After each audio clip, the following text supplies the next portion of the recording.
What's up, guys? Welcome to the world's greatest sports betting show, College Football Edition. I'm your host, John Heislop. And for this show, I needed a little bit of help, maybe a lot. It's up to whoever you ask. So I went in and brought in the great Kelly in Vegas. You probably follow her on Twitter. What's up, Kelly? Hey, what's up, John? Listen, the greatest. I did not hit a college football underdog parlay last year. The year before I hit two. So we got to kind of reel that back in. Expectations are sky high this year. I don't need any more hype from you. No, you're just due. I believe in due, especially when you're betting like big ass money lines. It's not linear. It doesn't just, you can't just reel them off week after week. They're like plus whatever they are for a reason. You know what I mean? So when you get hot, you get hot. And when you get cold, you get cold. It's fine. I think you're back. Do me a favor. Give me your first. What's your best one off the one you did this week? Oh, God. I'm going to tell you this one. Good friend John Murray last night did the show with him. And he said, wait, what? We just saw a really sharp group play the other side. It moved to 7. I kid you not. I'm like rattling off this best bet. And I go, you know what? They had a really awful college basketball season. I hope they have a really awful college football season too. Because who the hell are the Arizona State Sun Devils to be laying a touchdown here? A team that's 5-10 against the spread since 2019 as home favorites. That's a serious question. You have a Wyoming squad who we know what they can do in Laramie. It doesn't always carry over on the road, but I think they're getting looked ahead here. Yes, SEC team on deck for the Sun Devils. I know it's Mississippi State. I don't care. Everybody's making a big deal about Craig Bowl leaving. Jay Sawvell was the defensive coordinator. And guess what? He's got 13 starters returning. I think this is going to be a really good game. I really think the Cowboys are going to be able to win this one outright. So I took the plus, I think was 240. You might even be able to get 245, 250, because we all know no one's betting Wyoming but me. Okay, so I'm looking at the odds jam screen. We do have 250 at Circa. Okay. It's definitely moving the other way, which is good. 230 at ESPN Bet. I know we can bet there. 210 at FanDuel, 215 at DraftKings. So it's all the usual suspects are in the same range there. But 250 at Circa looks pretty nice. Yeah, if only I was in Las Vegas right now, I would be betting at Circa. I got 240 down here at the Hard Rock in Florida on Tuesday. I bet this one. Okay, so it's probably not that anymore. But again, there's so many books now that, well, not for you in Florida. It starts with the one, huh? Yeah, it makes things a little interesting at times. Let's just say, never mind. I'm not going to say that on air. Nice. You go swimming every now and then. It's fine. Okay, see, here's the thing. I'm going to be able to watch college football. I started to last night. I don't know if you know, probably I'm kind of a baseball dinger guy. But now that football's back, like I couldn't even like watch on the apps. Like I just don't care. It happens every year, and it just happened yesterday. I watched Colorado and North Dakota State and was thoroughly entertained. And that was like a bullshit game, So now we got real games coming up, and I need help because I'm definitely around tomorrow and tonight. The first one I want to know about is TCU Stanford. Can we bet Stanford to win the game? It looks like plus 260 is the best I could get. Oh, Slop. I don't know what to make of this Stanford team. I really don't. And that's the hardest part with week one. So full disclosure, I have 5 bets for week one. I may end up having a 6th. We will see. I believe in not necessarily just dipping your toe in the water, but I'm not diving in head first week one. Sometimes I need to see these teams and what they're capable of. TCU, less than 2 years removed from the national championship game, at home last year, loses to that same Colorado team you were talking about last night. Sonny Dykes finishes 5-7 out of nowhere.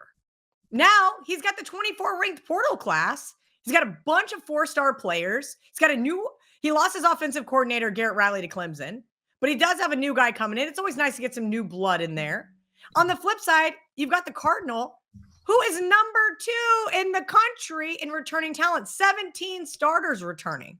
I would love to take this prime time home underdog, now new to the ACC, right?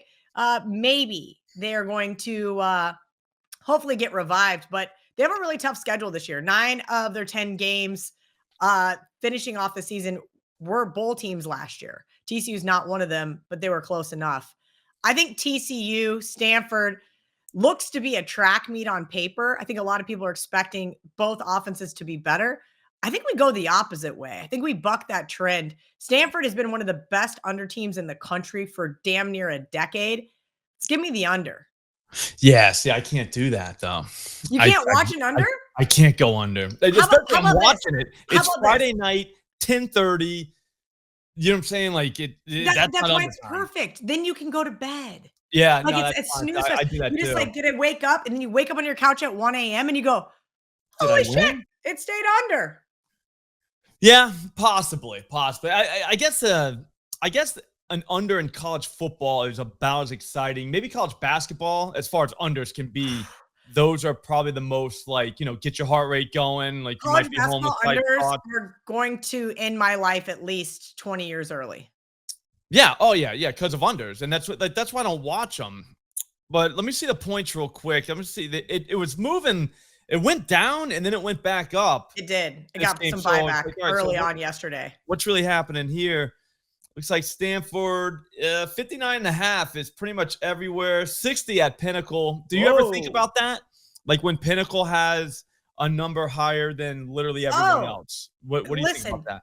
John, years ago, my very first job in this industry was with Don Best. Now, Mhm. the CEO of Wager Talk, Rick Alec, who worked there with me, has explained to me how all of these old school books worked. Heritage, Pinnacle, and who was actually the real originators. You have to have a ton of respect. If you see one of those two books lit up differently than the rest of the screen, you got to take notice. So you're right. The fact that Pinnacle has got a 60 up there, that does not bode well for holding an under ticket. Okay. Well, and the under's defense, it was 60.5, wasn't it? Like just the other day. It did. I thought it Even hit today, I think. 59.5 for a brief moment in time. It's been bouncing back and forth. I'll be honest with you. I know this is not something I'm supposed to say on the show, but I'm not a screen watcher. A lot Yeah. of those guys are, we call them board cleaners. They're looking for that half Yeah. point. They're looking to pick it off. Usually when I'm ready to make a wager, that's when I open up my odds screen. I look at it Mhm. and I say, okay, here's where I can price out the best line. Here's where I can shop around, especially when it comes to these money line underdogs. Yeah, no, 100%. Literally the only time I'm on the screen is when I'm literally ready to make a bet. Like I'm about But to hit hey, submit. I mean, I I just got want to make guys sure. that I'm friends with, 3 monitors. That right monitor stays on the odd screen 24/7. That's wild. Yeah. That's one. To me, that's a little too stressful. You know what I mean? Like it's like, man, because like you start becoming like a slave to the number. You know what I mean? You're just like, Yeah. damn, because like if you saw it 2 days ago, but now you're ready to bet it, and the number's a little bit off, like that, like messes with my head. You know what I mean? So I'm like, damn, I could have had a point yesterday, and now I'm all stressing about the point. Like And last what am I night, doing? Colorado, North Dakota State. I said, I'm not betting him, I'm not betting him, I'm not betting him. And it hits 12. And I'm like, oh, you're kidding me. It's at 12? Like it's like begging me to bet it. And I luckily missed it by like 30 seconds. And I was very happy, even though it ultimately was a winner. That game could have went either way down the stretch. Yeah, I took Colorado to score 40 plus points. So that did Wow. not end well for me. I don't know what I was thinking. I was fired up. This first Okay. night, I'm going to watch football again. I'm I get thinking it. that they probably would be able to block better than they did last year because like they couldn't have blocked worse. And the Sanders kid, not bad. They got good athletes at Travis receiver. Hunter, great. Yep. You know what I'm saying? So now we're talking about maybe some style points, and it just did not work. I was like, shit. I thought we were kind of there. I was like, dude, 14 points first quarter. Yeah. Like, man, this It is started too off easy. red hot. Too It started easy. off very electric. And then it was like, no, it's they're not going to score 40, and it became obvious. That's the only problem with taking team totals over whenever you do the alts, because you start to realize quickly, like, yeah, there's no like there. You start. Because I do paths. I don't know about you, but when you're watching, like, what's my path? And it's like, man, there is no path. I need like 2 pick sixes, an onside kick. You What I mean? needed the Coastal Carolina Jacksonville State game. That was the game I was mainly glued to. I had a buddy text me late. He was like, Coastal Carolina money line, and I was like, all right, I'll join you.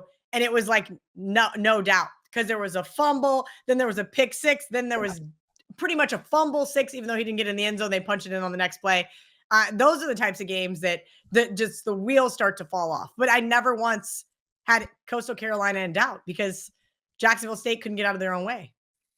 It's what happens sometimes. It's college football for you. All right, so tomorrow, big day. Got a full slate. Well, basically, I mean, I know we got Monday night games, but it's basically a full slate. This is pretty much it. Noon, I'm probably going to be around. I'm probably going to need something. And the game is Georgia Clemson. I thought Georgia might kill them. And then now the more I read, I don't know. I'm scared now. Where do you go on that?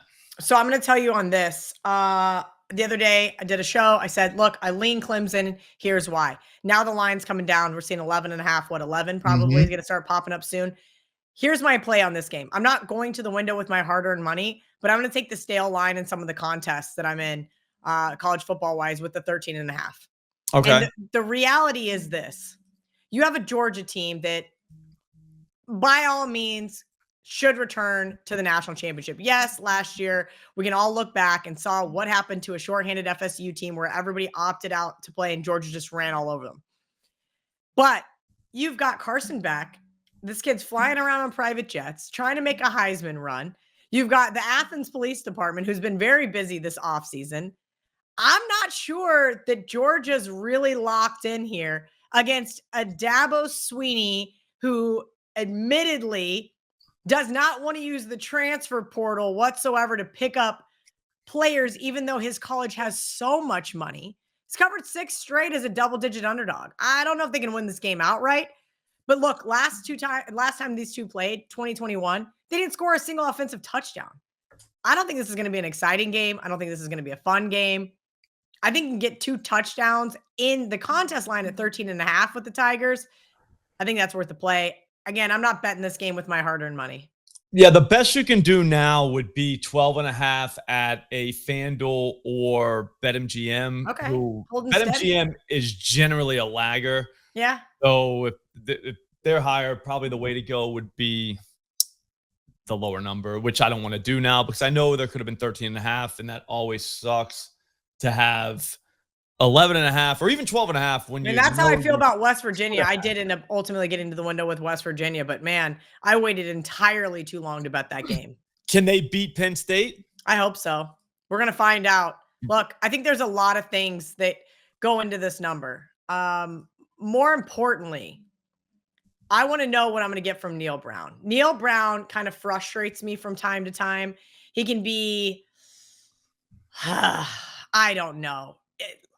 Not conservative. It's not the right word. I just think sometimes he makes bonehead mistakes. And on the other side, you got James Franklin, who knows the spread. Whether anybody wants to admit that or not, that man knows the spread. And if he needs to take a knee to end the game, if he needs to kick a field goal to not even win the game, just to cover some godforsaken spread, he's going to do it. I respect that. Sometimes when I'm holding him as a 9-point underdog ticket and they're down 10, he kicks the field goal. Yeah. And they lose by 7. Love him then. Don't usually love him on the flip side. I'll say this: West Virginia 19-1 outright in their last 20 home openers. Now, albeit they usually don't play a Penn State to open, but they usually play a Pittsburgh or another really interesting old rival. And I think that one thing that we can't quantify, and of course everybody's talking about it, but not to the extent that we can make it worth a play. Pat McAfee, College Game Day is going to be there. I think that is going to be a huge draw. Those kids are going to be fired up. You know, my good friend who's a Mountaineer alum said, oh, but imagine if it was night. I go, half the kids would be passed on the parking lot. I was just going to say, the night game. Noon game. If it was a night game, half of them would be dead. Mm-hmm. The fact that it's a noon game, they're going to get up at 6 a.m. They're going to start drinking, and they're going to be in rare form by noon kickoff. Yeah, the kids just can't drink like they used to. No, I used to make it to the night game. Yeah, same. Although I was at UCF, so we didn't have a lot of College Game Day. But still, if we did, I would have made it. Probably. The bounce house is a very fun place to be. Mm-hmm. I'm so old, Kelly. It was the Citrus Bowl. Mm-hmm. We didn't even have it wasn't even on campus. Like you had to go literally downtown Orlando, which it was tough. It was a thing, but we made it. We did it, and we made it to the night game. All right, so the 3:30 window I'm going through right now on the screen, and I'll be honest with you, I guess it's Miami, Florida. I mean, I know you like those under the radar. I can pick a dog, but help me out there. What am I doing? Oh, I bet Florida. I just didn't bet him early enough. So now I just have to take the money line. That's where I really screwed up here. 4.5 was all over the place for almost a month. And I just waited and I waited because living down here in South Florida now, what do I hear coming out of Gainesville? My dad's 10 minutes from Gainesville. Billy Napier, hot seat. This offense isn't any good. This team's not going to win 4 games this year. What? Graham Mertz has got his second year running this offense, and it's in the swamp. I'm assuming because you went to UCF, you've been to the swamp. Yeah. I said this on another show. I have never wanted to die so bad in a college football game in my life. I was melting. I was just like laying there at one point, and the guy behind me just dumped a whole ice water on my head because I was like, I have never been so hot in my entire life. Florida. It is, but I know these kids are coming from Miami, so they understand because it's very, very hot at Hard Rock as well. But come on, you got Mario Cristobal. We know he's going to do something really stupid, and he always does as a favorite, and sometimes it costs them the win. So I'm going straight money line here. Florida, I think you can get plus 120, maybe 125 there on the screen. Yeah, I'm looking 125 at Circa. If you can't get the Circa, might have to go swimming, but 120 at Bovada. But I don't know. Oh, no, my bad. 120 at BetMGM. If you can bet more than $2 there, then go ahead. But yeah, I don't know. I'm guessing they're not a sponsor of the show, so we can bash certain books. I mean, I don't know. I get mad at the ones that limit me because I'm literally like a suburban dad. I drive a minivan and you won't let me bet $100. Like what? Like you know what I mean? Like what are we doing? Like $100 bucks. There's been a couple places that I have previously worked for. I'll let people figure that out. Not one, but 2 that will no longer let me bet at their book. But when I was an employee there, they sure didn't care. And now it's like, oh, you can't bet here anymore. And I'm like, nah, I bet you guys for 12 dimes. What's that? See what I'm saying? It's I mean, trust me. I get if I'm walking up to the counter with $50K and this guy's all right. Here we go. But it's $100. Yeah, it's this is literally fun for me. You know what I mean? I love this, and if I win, which I probably will, then how much did I really win though? You're good. Well, I don't know. That one home run ticket that I saw over the summer was pretty good. That was a fun one. Yeah. But they let me play.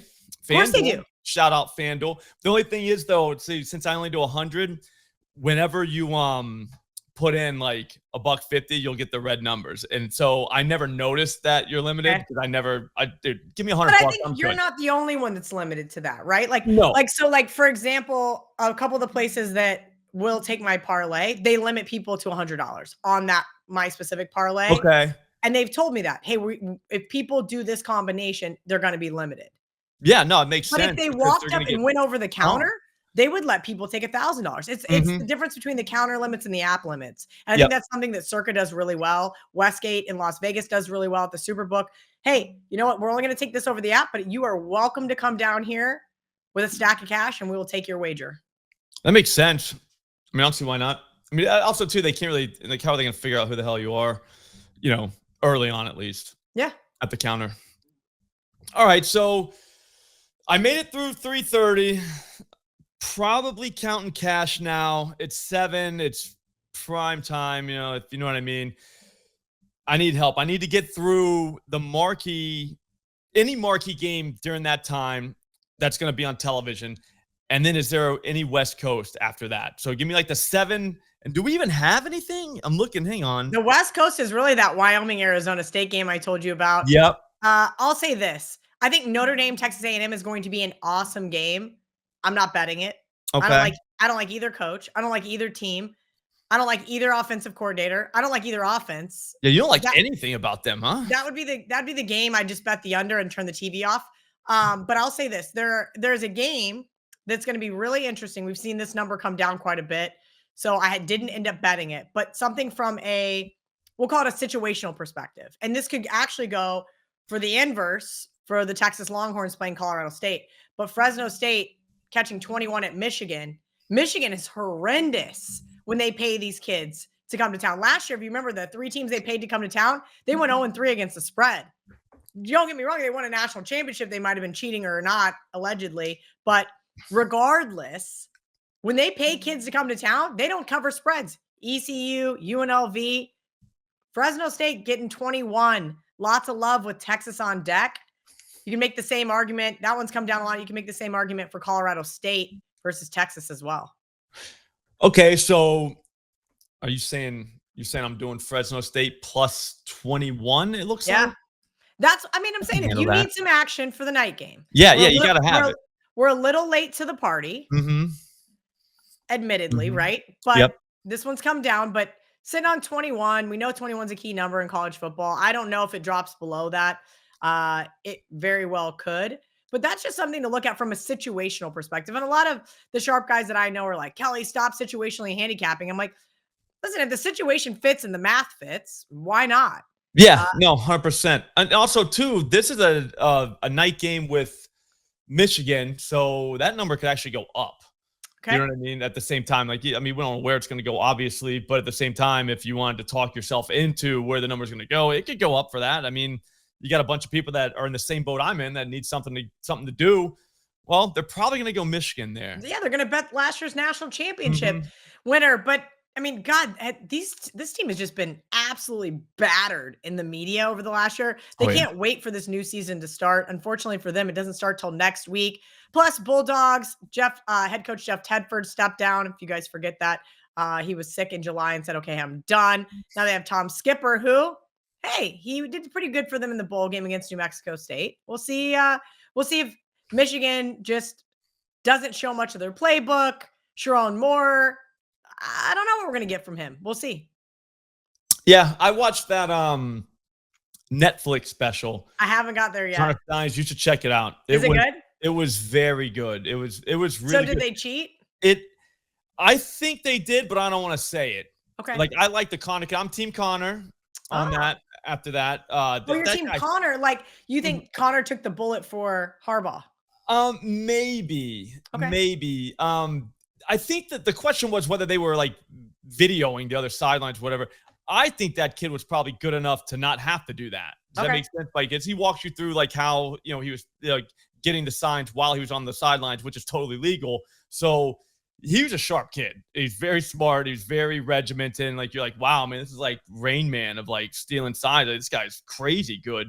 And so that's the thing. I don't think he had to cheat. That's why I get mad that maybe probably did. I don't know if it was totally him, but I think somebody recorded a sign. I think that's the thing. Okay. And whether he was on the sideline at Central Michigan, he did the I do not recall, which is what I would have done if I did it. Here's my question. Why do you need to cheat against Central Michigan? I think what he was doing was, I think it was the Michigan State game. So he was there watching their signs. Got it. Does that make sense? Yes. Undercover. And then they were going to play Michigan the next week and be fine. The thing is, they kicked the shit out of Michigan State anyway, so you didn't even need to do that.